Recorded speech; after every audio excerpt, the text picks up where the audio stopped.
Evolution and natural selection, but it's explained with MS Paint. So what is evolution? Evolution is a scientific theory used by biologists. It explains how living things change over time and how they have come to be the way they are. What is natural selection?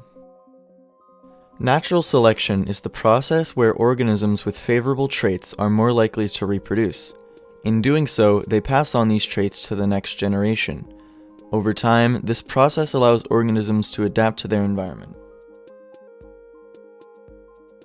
In the real world, what do natural selection and evolution actually look like? While on a voyage, Charles Darwin was inspecting the beaks of finches in the Galapagos Islands.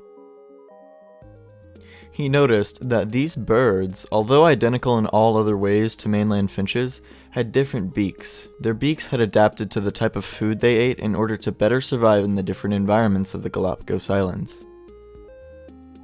For example, islands with higher populations of insects produce birds with long beaks for pecking, while islands with seeds scattered across the ground produce birds with thicker, wider beaks to more easily grind up the seeds. This is because birds that had beaks that were unfit for their environment would be less likely to attain food, and thus less likely to pass on these unfavorable traits. This is known as natural selection, or survival of the fittest.